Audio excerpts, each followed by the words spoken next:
السلام علیکم ورحمۃ اللہ وبرکاتہ۔ محترم سامعین، آج کا ہمارا موضوع ہے کہ تبلیغی جماعت سے خبردار کیوں۔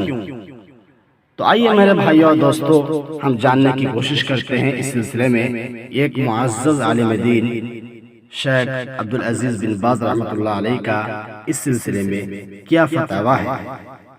محترم سامعین، سماحت الشیخ عبدالعزیز بن عبداللہ بن باز رحمۃ اللہ علیہ سے تبلیغی جماعت کے متعلق ایک سائل نے دریافت کیا کہ کیا ہم تبلیغی جماعت کے متعلق جو سنتے رہتے ہیں کہ وہ دعوت کا کام کرتے ہیں، کہ آپ ہمیں اس جماعت کی سرگرمیوں میں حصہ لینے کی نصیحت فرماتے ہیں؟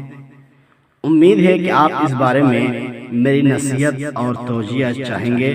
اللہ تعالیٰ آپ کو اجر عظیم سے نوازے۔ شیخ رحمۃ اللہ علیہ نے یہ جواب ارشاد فرمایا کہ جو کوئی بھی اللہ رب العالمین کی طرف دعوت دیتا ہے تو وہ مبلغ یعنی تبلیغ کرنے والا ہے۔ رسول اللہ صلی اللہ علیہ وسلم نے ارشاد فرمایا، میری طرف سے تبلیغ کر دو، آگے پہنچا دو، اگرچہ ایک آیت ہی کیوں نہ ہو۔ لیکن وہ تبلیغی جماعت ہندوستان کے جو مشہور ہیں، ان کے یہاں خرافات اور بعض بدعات و شرکیات پائے جاتے ہیں، لہٰذا ان کے ساتھ کسی انسان کا نکلنا جائز نہیں، سوائے اس انسان کے جس کے پاس اتنا علم ہو کہ ان کی غلط باتوں کا انکار کرے اور انہیں صحیح تعلیم دے، تو وہ محض اس مقصد کے لیے ان کی طرف جا سکتا ہے۔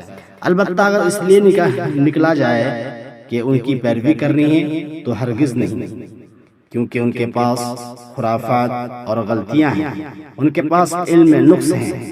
لیکن اگر اہل بصیرت و اہل علم اس تبلیغی جماعت کے حالات بدل کر اس کی اصلاح کر دیں تو ان کے ساتھ کوئی دعوت اللہ کے لیے نکل سکتا ہے، یا پھر کوئی ایسا انسان کہ جس کے پاس علم و بصیرت ہو تو ان کی رہنمائی، بدعات کا انکار، خیر کی توجیحات اور ان کی تعلیم کے لیے ساتھ نکلے، یہاں تک کہ وہ اپنا یہ باطل مذہب چھوڑ کر وہ اہل سنت والجماعت کا مذہب اپنا لے۔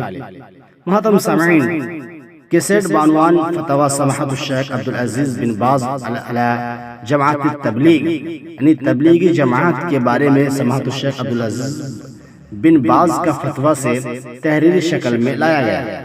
یہ فتویٰ شیخ رحمۃ اللہ علیہ کی وفات سے تقریباً 2 برس پہلے طائف شہر میں صادر فرمایا گیا، جو تبلیغی جماعت کی ان تلبیسیات جسے وہ بطور تزکیہ پیش کرتے ہیں کا پردہ چاک کرتا ہے، جو ان کی جماعت کی حقیقت و منہج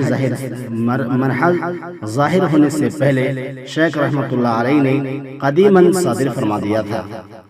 تبلیغی جماعت اور جو کوئی ان سے وابستگی رکھتا ہے وہ اس مندرجہ بالا فتویٰ سے کچھ سبق حاصل کرے، جو کہ ان کی حقیقت، عقائد، مناہج اور ان ائمہ کے مؤلفات پر مبنی ہیں کہ جن کی وہ تقلید کرتے ہیں۔